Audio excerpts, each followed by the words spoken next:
poem that we're gonna do today. So why don't you do it with me?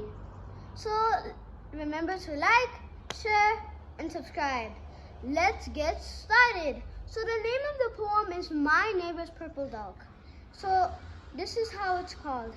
My neighbor's dog is purple. Its eyes are large and green. Its tail is almost endless, the longest I have seen. My neighbor's dog is quiet. It does not bark one bit.